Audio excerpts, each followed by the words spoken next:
A tutti voi buona giornata, ben trovati a questa edizione del telegiornale di Telefriuli. Il Consiglio dei Ministri ha approvato le nuove misure contro il Covid a partire dall'obbligo di vaccinazione per gli ultra cinquantenni. Ci sono delle novità che riguardano l'ampliamento dell'utilizzo del Super Green Pass e poi novità che riguardano il mondo della scuola con DAD e quarantene. Il servizio.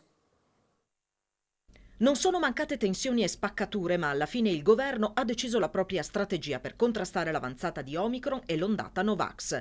L'Italia, prima in Europa, introduce l'obbligo vaccinale per gli over 50. Scatterà dal 6 gennaio e se non ci si vaccina con prima dose entro il 1 febbraio scatta la sanzione di 100 euro. Dal 15 febbraio sarà necessario il Green Pass rafforzato per l'accesso ai luoghi di lavoro e così sarà fino al 15 giugno. Saranno esentati solo coloro che presenteranno un certificato medico. Chi ha avuto il Covid dovrà immunizzarsi dopo 6 mesi dalla guarigione.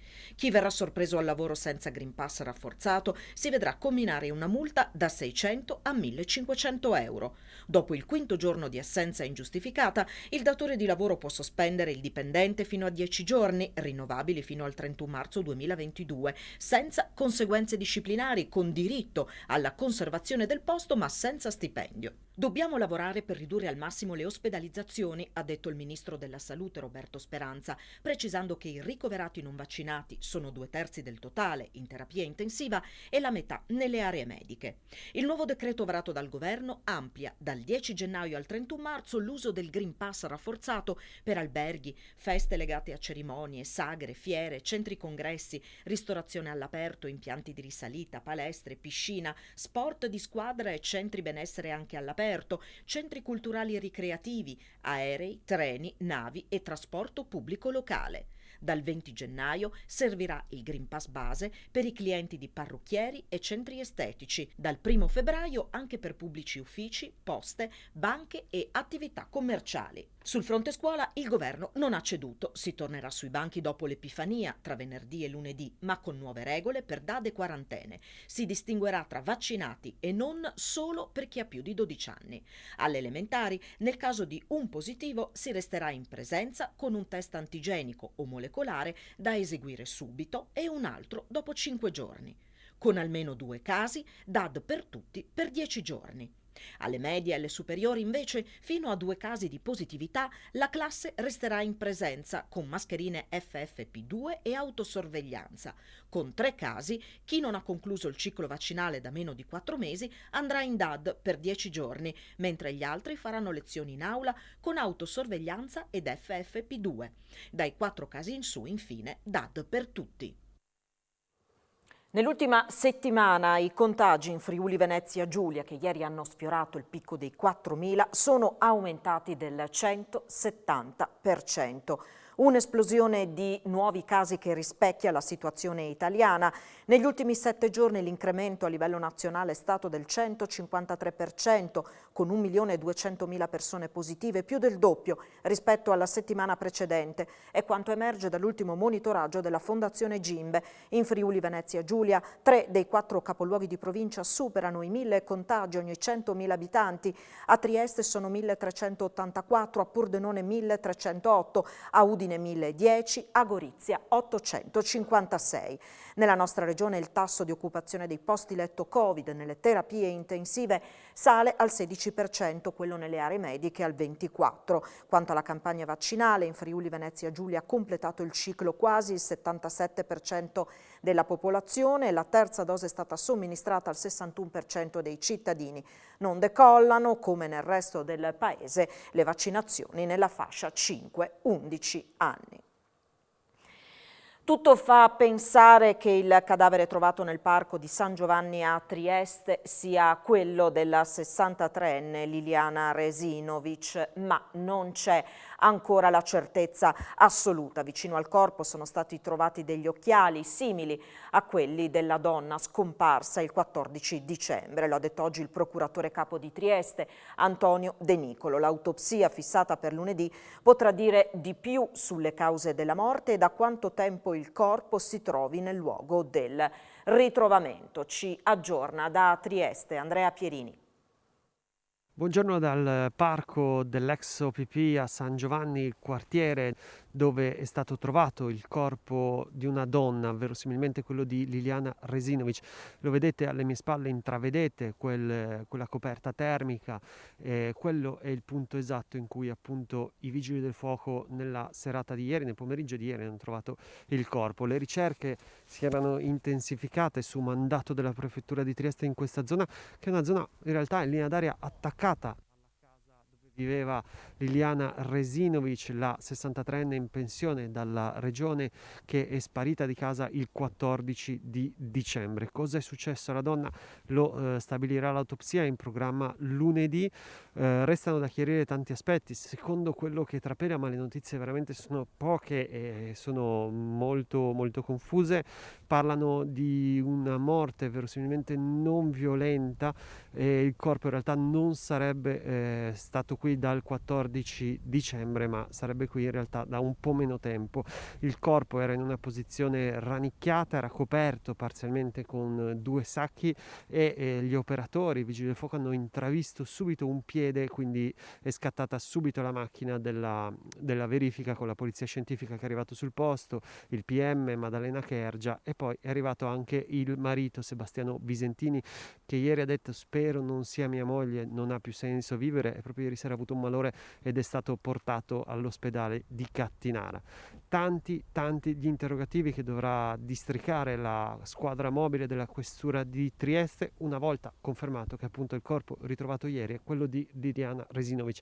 Diciamo anche che i dubbi sono oramai veramente pochissimi. Se non ci sono domande da studio, io vi restituisco la linea. Ovviamente ulteriori aggiornamenti nel corso delle prossime edizioni del telegiornale.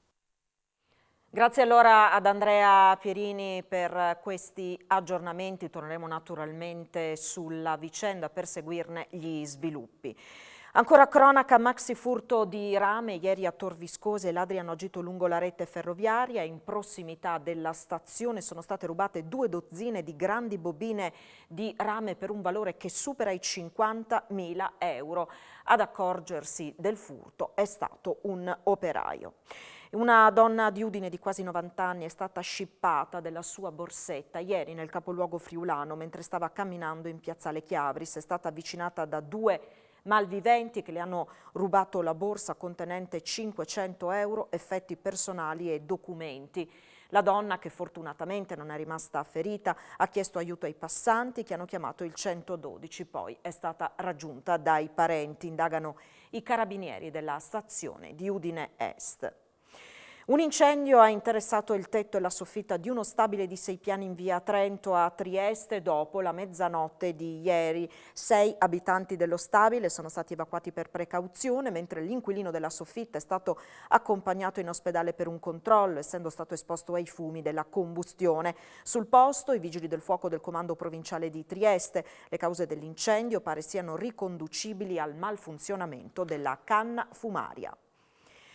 Come da previsioni e da allerta meteo, oltre mezzo metro di neve è caduta nelle ultime 12 ore nelle Alpi Giulie, colpito in particolar modo il Tarvisiano. Diversi gli alberi che si sono schiantati al suolo a causa del peso della coltre bianca e delle forti raffiche di vento. I rami e gli arbusti piegati o precipitati al suolo hanno interrotto diverse linee elettriche, rendendo difficoltoso il ripristino della corrente alternata a Tarvisio e a Malborghetto Valbruna. Molti i disagi per i residenti e per le attività ricettive della zona, oggi nel pieno della loro attività turistica. L'unico impianto scistico attualmente funzionante è quello della seggiovia dell'Angelo, fermi tutti gli altri. Siamo sepolti dalla neve, è un disastro, è tutto bloccato, ci ha spiegato rammaricato il consigliere regionale Stefano Mazzolini, il ristoratore della zona.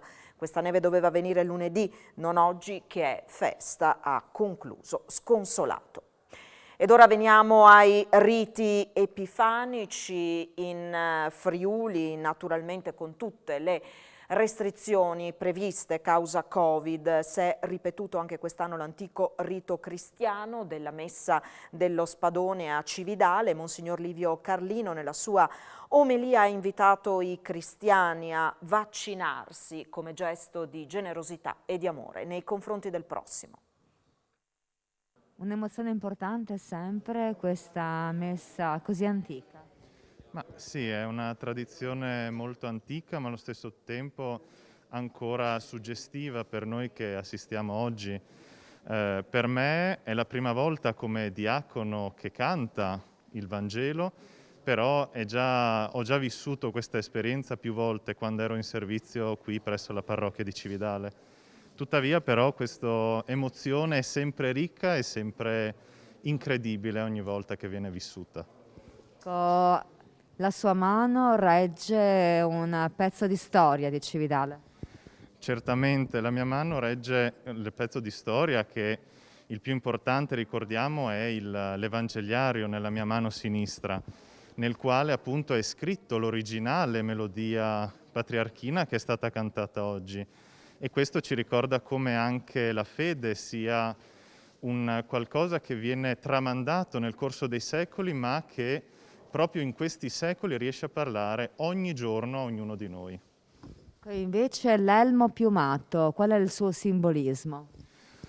Per me il simbolismo rappresenta un po' lo Spirito Santo, se vogliamo. Infatti, come la spada rappresenta la parola di Dio che tengo nella mia sinistra, che penetra ogni uomo, allo stesso tempo l'elmo rappresenta un po' quella che è lo Spirito Santo che scende su chi proclama la parola di Dio per renderla sempre attuale, sempre presente a chiunque l'ascolta. Altre immagini e interviste in relazione a questo e agli altri riti dell'Epifania in Friuli tra pochissimo durante l'appuntamento con A Voi la Linea. Concludiamo con il calcio e caos in Serie A per il dilagare dei contagi e l'intervento delle aziende sanitarie, situazione che ieri ha indotto la Lega Serie A a convocare un consiglio straordinario per introdurre nuove regole. Intanto per oggi non si giocheranno almeno 4 partite, non scenderà in campo l'Udinese. Appuntamento comunque confermato questa sera a partire dalle 20:15 con Poltronissima per fare il punto della situazione. Vediamo intanto il servizio. Il Covid e le ASL hanno mandato in tilt la Serie A. Oggi, alla ripresa del campionato, almeno 4 partite, tra le quali quella dell'Udinese contro la Fiorentina, non si giocheranno e pare essere in bilico anche Juventus-Napoli. La pandemia ha colpito oltre un'ottantina di calciatori in Serie A e in questo momento solo Lazio ed Empoli non hanno annunciato nuovi casi. Le ASL ieri hanno bloccato l'Udinese che doveva prendere l'aereo per Firenze, il Torino che oggi avrebbe dovuto giocare a Bergamo e il Bologna che avrebbe dovuto ospitare l'Inter al Dallara. E con questi provvedimenti le società interessate hanno già chiesto anche il rinvio delle gare di domenica. La Lega non ci sta e ieri sera ha convocato un consiglio straordinario in cui ha ribadito la ferma volontà di non autorizzare i rinvii delle partite. Ha quindi deciso di introdurre nuove regole. La prima dice che se i club avranno a disposizione 13 giocatori professionisti, di cui almeno un portiere e maggiorenni, dovranno giocare, altrimenti subiranno lo 0-3 a tavolino con un punto di penalizzazione. Nel tentativo di evitare lo scontro con le ASL, la Lega intende richiamare l'attenzione sul rispetto del protocollo e del decreto legge emanato dal governo a fine anno con le nuove disposizioni sulle quarantene. Si chiederà soprattutto di prestare grande attenzione all'organizzazione di viaggi e trasferte, alle sistemazioni negli hotel, alla gestione del gruppo squadra e alle norme di prevenzione comune.